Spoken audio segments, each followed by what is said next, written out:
Hello friends, welcome back to my channel. কেমন আছো তোমরা সবাই? আশা করি তোমরা সবাই খুব ভালো আছো, আমিও খুব ভালো আছি। আর আজকে রবিবার সকালবেলা থেকে উঠে থেকেই দেখছি প্রচুর বৃষ্টি এসব হচ্ছে। তা বৃষ্টি দেখে তো তুমি খাবে, বৃষ্টি দেখে তো মন খুব ভালো হয়ে গেল। তারপরে একটু বৃষ্টিটা কমলো, আমি গেলাম বাজার থেকে একটু চিকেন মাছ এসব নিয়ে এলাম। আনতে গিয়ে ওরে বাবরে প্রচুর, ওখানে গিয়ে খানিকক্ষণ কিনতে না কিনতে প্রচুর বৃষ্টি আরম্ভ হলো। তার আমি আসতেই পারছিলাম। তারপর দেখলাম তিয়াস যেহেতু ঘরে একা আছে ওর বাবার কাছে দিয়ে আমার কোনো ভরসা নেই, বুঝেছো তো। তাই আমি সেই জন্য তাড়াতাড়ি আবার ভিজে বাড়ি এলাম। এসে আবার ব্রেকফাস্ট তৈরি করলাম। ব্রেকফাস্টে নিয়ে নিয়েছে দেখো রুটি, কলা আর ডিমের পোস্টটা আমার পোস্টটা ভেঙে গেছে। সঙ্গীতেরটা ঠিকঠাক হয়েছিল, আমার পোস্টটা ভেঙে গেছে। এখন খুব খিদে পেয়ে গেছে, ব্রেকফাস্টটা করতে হবে। আর সঙ্গীতকে বলে গেলাম তিয়াসকে খাইয়ে দেওয়ার জন্য। ও তিয়াসকে 2 ঝিনুক মতো খাইয়েছে। যেই বৃষ্টিটা জোরে আরম্ভ হয়ে গেছে, ছেলে বলেছে বৃষ্টি দেখো, ছেলেকে বৃষ্টি দেখতে ছেড়ে দিতে। ও ব্রেড খাচ্ছে দেখো, বদমাস 1 নম্বরে বদমাস আমার ছেলে।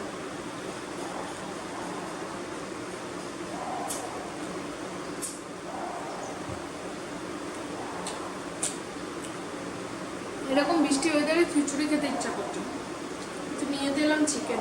যাই হোক, চিকেন কষা করে বেশ ঝাল করে চিকেন আর ভাতও ভালো লাগবে। ওই যে ওটাই বানাবো, বেশ ভালো করে ঝাল করে চিকেন কষা আর ভাত। আমার ক্লিপটা কোথায় রাখতে লাগবে, চুলটা না বৃষ্টির জলে ভিজে গেছে জানো। খাচ্ছি, কি খাচ্ছ?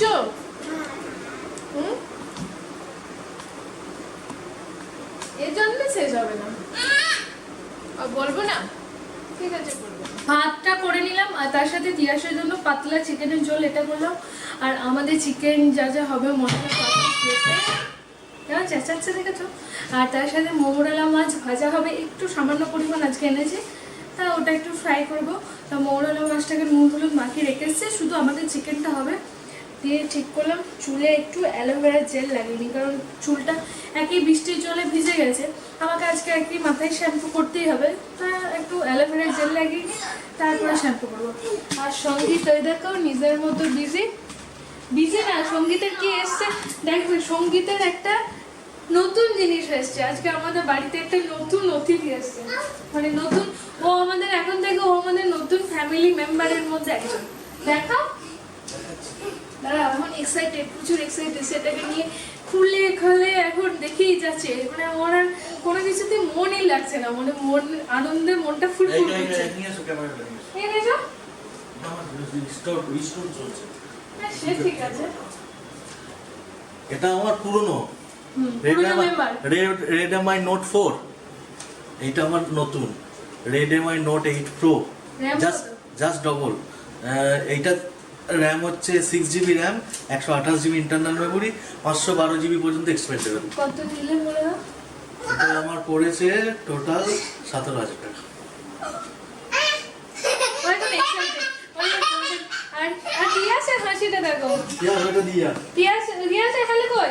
এবার বাপির যে পুরোনো হ্যালোটা, যেটা Redmi Note 4 দেখলে ওটা ভাবছি তিয়াসের করে দেবো, ওটা তিয়াস স্পেশাল।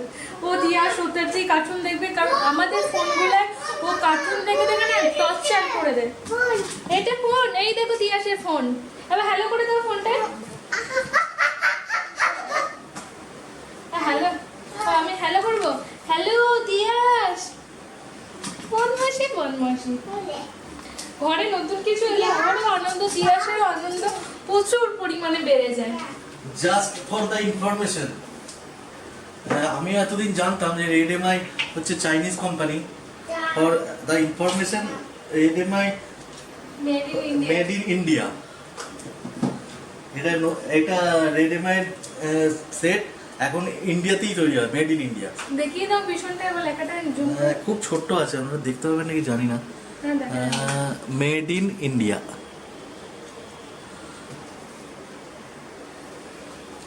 তো এই মেড ইন ইন্ডিয়াটার জন্য আমি আরো হ্যাপি হয়ে গেছি যে না, আমি অ্যাকচুয়ালি চাইনিজ প্রোডাক্ট কিনতে চাই না। এটা আমি একজন কাছে শুনলাম, ও কিনেছে যে না এখন আর চাইনিজ নয়, এটা মেড ইন ইন্ডিয়া, তার জন্যই আমি অর্ডার দিয়েছিলাম। ঠিক আছে, এটাতে কল করবো। কাকে কল করবে? এইগুলো কি করছিস তিয়াস? আমি একটু চুলে অ্যালোভেরা জেলটা লাগিয়ে নিচ্ছি, দিয়ে এটা লাগিয়ে রেখে দেবো, তারপর চিকেনটা বানাবো, তারপর স্নানে যাবো।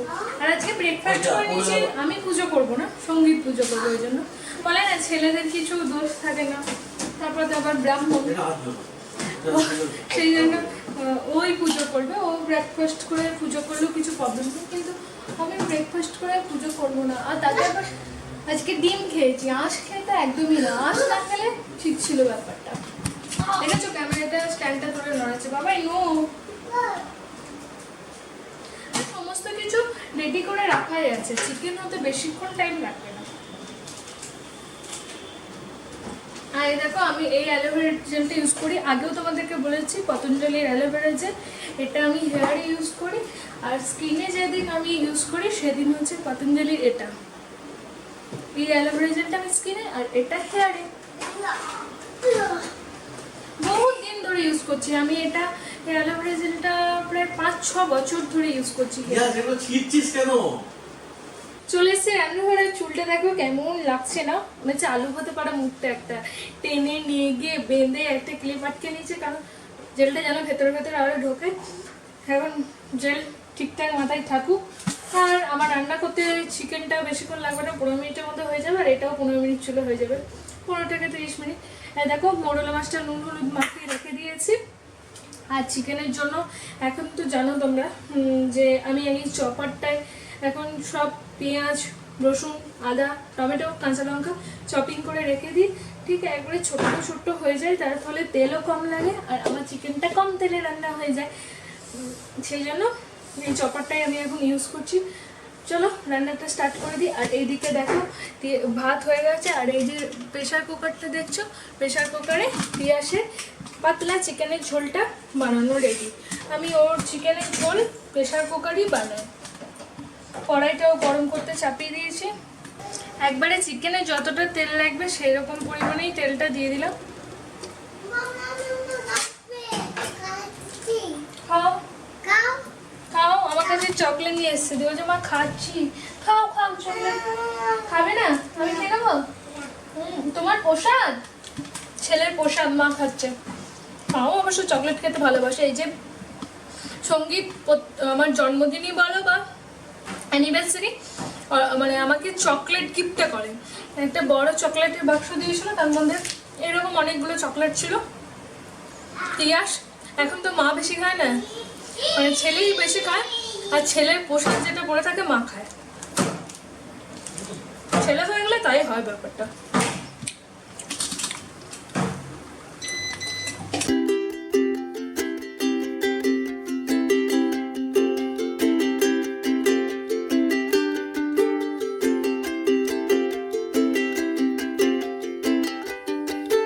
এই গরম গরম মোরলা মাছ আর ভাত আমাদের বাড়ির, মানে আমার সঙ্গীতের খুব খুব প্রিয়। যে কোনো ছোটো মাছ ভাজা হবে গরম গরম, ভাতটাও গরম থাকবে, আর অলরেডি আজকে দুটোই গরম থাকবে, কারণ আজকে অনেক লেটে রান্না হচ্ছে, ঠিক আছে? দুটোই গরম থাকবে, মানে জাস্ট রান্না হয়ে যাবে আর আমরা খেয়ে নেবো, এরকম একটা ওই জন্য রান্না হয়ে যাবে আর খেয়ে নেবো। আর এই যে রান্না করতে করতে তিয়াস একবার করে আসে মায়ের সাথে দুষ্টুমি করতে। আর চিকেনে আলুটা ফ্রাই করতে দিলাম। মাটনের আলু আগের দিনই বলেছিলাম, মাটনের আলু আমি ফ্রাই খুব একটা করি না, মন হলে করি এরকম ব্যাপার, কিন্তু চিকেনের আলু আমার ফ্রাই না করলে পোষায় না, ভালোও লাগবে না চিকেনের আলু ফ্রাই না করলে। আর আজকে যে চিকেন কারিটা বানাবো সেটা তোমাদের সাথে শেয়ার করব, আমি কি করে চিকেন কারি বানাই। দেখো আলুগুলো আমার একবারে লাল করে ভাজা হয়ে গেছে, এবার তুলে নেব।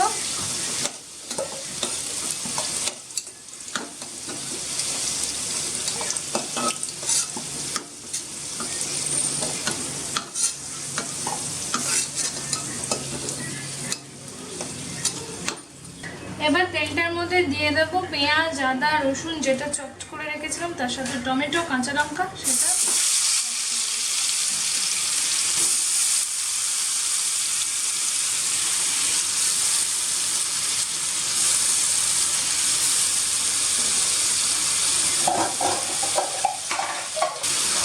এবার এটাকে আমি এখন ভালো করে ফ্রাই করবো 2 থেকে 3 মিনিট মতো।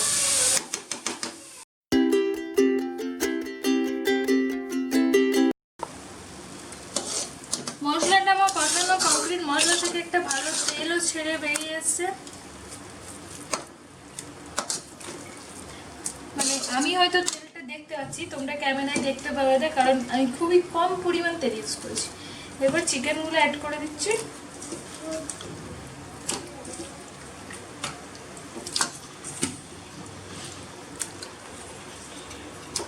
এর সাথে আলুগুলোও দিয়ে দেবো একই সাথে।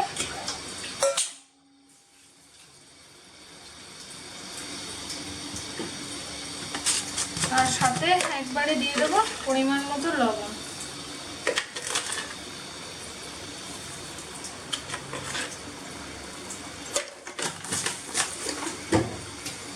ব্যাস, এটাকে এবার শুধু কষানোর পালা।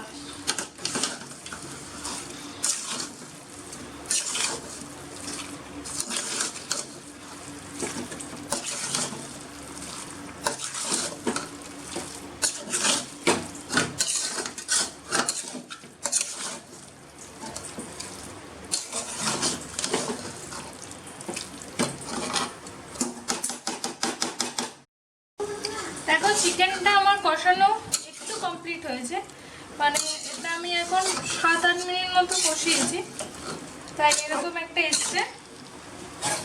এরকম টাইমে আমি অ্যাড করব আমার ঘরে তৈরি যে গরম মশলা থাকে, এটা আমি ঘরে তৈরি করি, সেই গরম মশলাটা।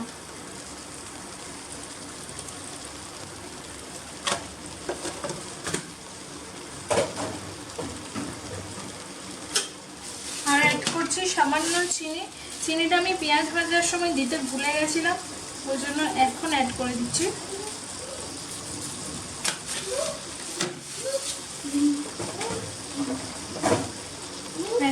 এটাকে আবার কষাতে থাকা।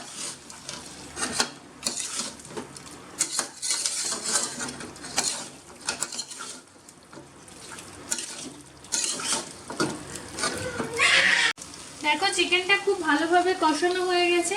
এবার এর মধ্যে আমি অ্যাড করব জল। আর কালারও দারুণ চলে এসছে, ক্যামেরায় জানি না কতটা বোঝা যাচ্ছে, কিন্তু কালারটা দারুণ এসছে। এবার এর মধ্যে আমি অ্যাড করে দিচ্ছি জল।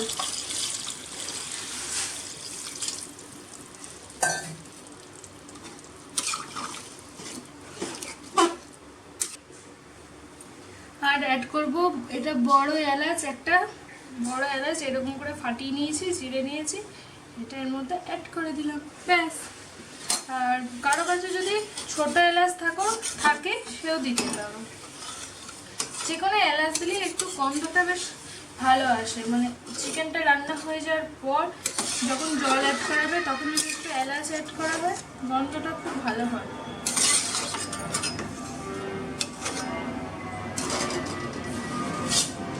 ব্যাস, এটাকে এবার আমি ঢাকা দিয়ে ফুটতে দেবো, তাহলেই আমার চিকেন কারি রেডি। দেখো আমার চিকেন রেডি, আর কালারটা দেখো কি দারুণ এসছে। কে বলো? ওটা তো মাছ ভাজা, আর বলতে হবে না। বলো না মাছটা ভালো ভাজা হয়েছে। মাছটা ফ্রাইটাও তো দাও। হ্যাঁ মাছটা দেখো দুমকো। হ্যাঁ দেখো দেখো দেখেছো দুটো মাছ একসাথে লেগে আছে, যে হচ্ছে দুমকো। কার্টুনে দিয়ে দাও 3 সেকেন্ড। তাহলে আমি রাক্ষসী হবো। কার্টুন হবো? বসো, চুপ করে বসো।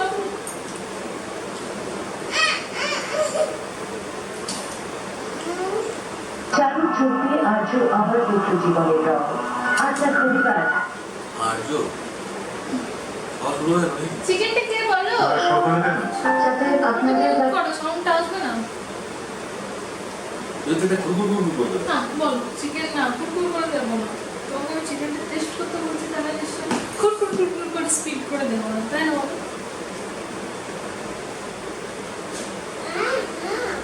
এইভাবে খাচ্ছে ওভার রিঅ্যাকশন দেবে না। কি হচ্ছে? What a test! এরকম টেস্ট! দেখেছো ওকে ওইরকম করে যখনই বলি যে কে কিছু বলতে পারো, ও তখনই ওইরকম করে ভালো হয় বলি তো বলি, না তো বলতে দাও দাও। Mind blowing. ভালো আছে পুরো মনে হচ্ছে পেঁপে দিয়ে চেপে দিয়েছো ব্যাপারটা। খালি আমি ব্যাপারটা পেঁপে দিয়ে চেপে দিই। না না দারুণ দারুণ, অসাধারণ টেস্ট, অসাধারণ। এটা তুমি তো মনে হচ্ছে ম্যারিনেট করে করনি, না আলাদা রকম টেস্ট, অসাধারণ টেস্ট।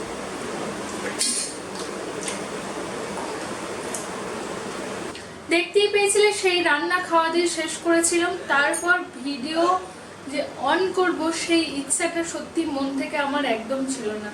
এখন বাজে রাত্রি 9:10, আবার আমি ভিডিও অন করছি। সেই দুপুরে খাওয়ার পরে আমি ভিডিওটা স্টপ করে দিয়েছিলাম। মানে কি বলবো বলো তো, আমি কিছু খুঁজে পাচ্ছি না। আমার এত একটা প্রিয় অভিনেতা, এত ভালো অ্যাক্টিং, যার স্মাইল দেখলে সত্যি আমার মনটা পড়ে যাচ্ছে। এখনো যেসব ছবিগুলো দিচ্ছি মনটা, আমি যখন ভাতটা খেতে বসি, খেতে মানে ক্যামেরাটা স্টপ করার পরেই আমি টিভিটা অন করি। তাই টিভিটা অন করার সাথে সাথে নিউজ চ্যানেলে এখন তো দিই, কারণ নিউজ দেখতেই হবে। নিউজ দেখার পর যখন খবরটা পাই, বিশ্বাস করবে না, আমার চোখ দিয়ে তো জল পড়ছে, আর তার সাথে পা থেকে গোটা গা যেন শিরশিরে কাঁটা দিয়ে উঠছে পরে। মানে প্রায় এটা আমার 5-10 মিনিট ধরে পুরো লোমগুলো খাড়া খাড়া হয়ে যাচ্ছে, আর পা থেকে মানে 5-10 মিনিট ধরে এই ব্যাপারটা আমার হয়েছে। কিছু তো করার নেই, উনি যেখানেই থাকুক যেন খুব ভালো থাকে, সুস্থ থাকে। আর এইটুকু বয়সে যে এইরকম একটা কাণ্ড করবে জানি না। হয় ডিপ্রেশন ছিল, ডিপ্রেশন থেকে মানুষ অনেক কিছুই করে, কিন্তু কেন করে? মানুষ বেঁচে থাকলে তো জীবনে অনেক কিছু দেখতে পেতো, বলো, অনেক কিছু দেখতে পেতো, অনেক কিছু লাইফে অনেক কিছু পেতো। হয়তো অনেক খারাপ সময় তোমার মধ্যে দিয়ে গেছে, অনেক কিছু ঘটেছে, তা সেগুলোকে হয়তো তুমি রিকভার করে উঠতে পারতে, অনেক ভালো একটা লাইফ পেতে। তোমার লাইফ খুব ভালো, খুব সাকসেস এইটুকু বয়সে। জানি না, মন ভীষণ খারাপ।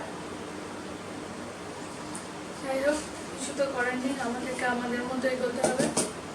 তারপরে আবার সন্ধ্যেবেলায় হলো সঙ্গীতের শরীর খারাপ, হয়তো এসব খবর টবরও দেখেছে তো।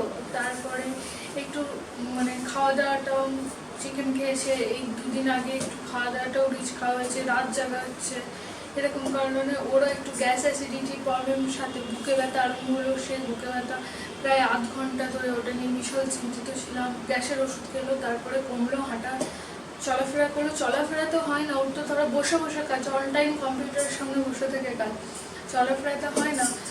সেই সব চলাফেরা করার পর, জল টল দেওয়ার পর তারপর ঠিক হলো। এতক্ষণে বললো আমার একটু খিদে পেয়েছে, আমি ফ্রিজ থেকে একটা মিষ্টি বের করে দিলাম, একটা মিষ্টি আর জল খাও, আর কিছু খেও না। সন্ধ্যেবেলাতে আমরা কিছুই খাইনি, শুধু তিয়াসকে দুধ, কর্নফ্লেক, দুধ আর ক্লক্স খাইছিলাম, চকোস খাইছিলাম, গ্লোস চকোসগুলো ওইটাই খাইছিলাম। তাছাড়া আমরা কেউ কিচ্ছু খাইনি। হ্যাঁ, তখন আমি চুলটুলো দেয়নি জানো, মানে খেপির মতো একটা বসেছিলাম সেই দুপুর থেকে, না ঘুম না কিছু, কিচ্ছু করিনি। এতক্ষণে এলাম রান্না করে, এদের উপর চাল দিয়ে ভাত করবো। চিকেনটা তো বানানোই আছে অলরেডি, আর কিছু বানাবো না। কারণ আজকে ভাবছিলাম রুটি বানাবো, কিন্তু রুটি বানানোর এনার্জিও সত্যি কথা বলতে আমার নেই। আর মনও খারাপ, তারপরে সঙ্গীতে একটু শরীর খারাপ, এই নিয়ে মনটাও খারাপ। আর সঙ্গীতে যেহেতু শরীরটা খারাপ, ওকে রাত্রেবেলায় রুটি দেবো না, হয়তো রুটি খেয়ে আরও গ্যাস অম্বল প্রবলেম হয়। একেই দেখবে যাদের গ্যাস অ্যাসিডিটি এসব প্রবলেমগুলো লিভার থেকেই হয়, তাই লিভারকে সুস্থ রাখার জন্য বলে রুটি, ময়দার জিনিস এগুলো অ্যাভয়েড করতে, অল টাইম ভাত খেতে। যেটা আমাকেও ডক্টরে বলেছে যে 2-3 বার ভাত খেয়েও কিছু প্রবলেম হবে না, কিন্তু ব্রেড, বাটার, রুটি, ঘি এগুলো অ্যাভয়েড করতে। তাই আজকে রাতে ঠিক করলাম আর রুটি করবো না, চাল নিয়ে নিয়েছি, ভাতটা চাপাবো। এখন 9:10 বাজে, আর তিয়াসকেও দুধ ভাত খাওয়াবো।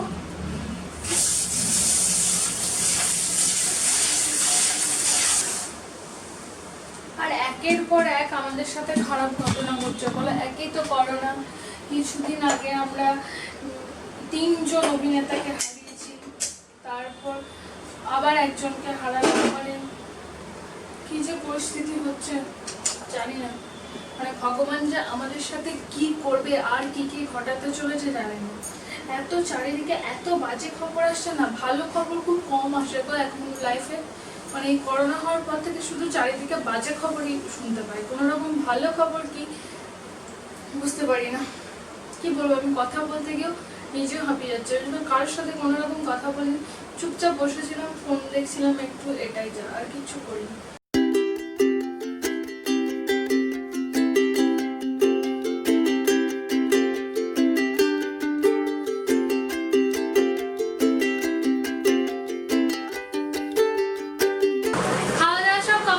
বাসায় দেখো অলরেডি শুয়ে পড়েছে বদমাসটা, হ্যাঁ বদমাসটা শুয়ে পড়েছে। আর আমিও স্নান করে ফ্রেশ হয়েছি।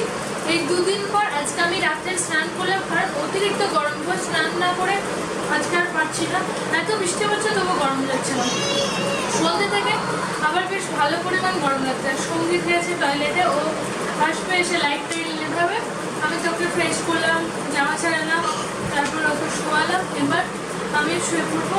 ওকে ক্রিম মাখানো হয়ে গেছে, আমারও ক্রিম মাখা হয়ে গেছে, এবার শুধু ঘুম।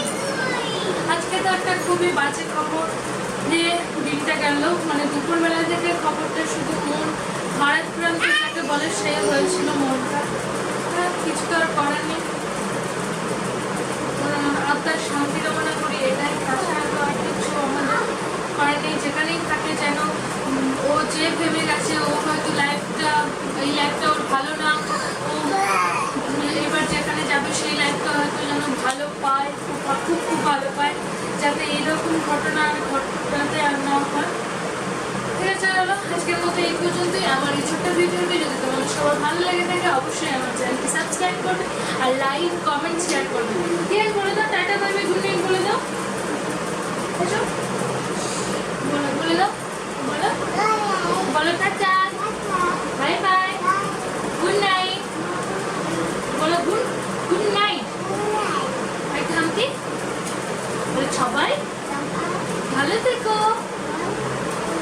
আমাদের চ্যানেলটা সাবস্ক্রাইব করো, লাইক করো আর শেয়ার করো আর সুন্দর সুন্দর কমেন্ট করো। আর আমাকে দিয়ে আসা করে একটা হামতি দেবে।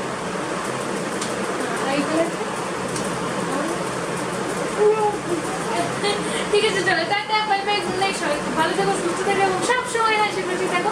খুব শীঘ্রই দেখা হচ্ছে আবার একটা নতুন ব্লগ নিয়ে। আমি তো ডেলি তোমাদের সামনে এসে হাজির হয়েই থাকি, তাই তো?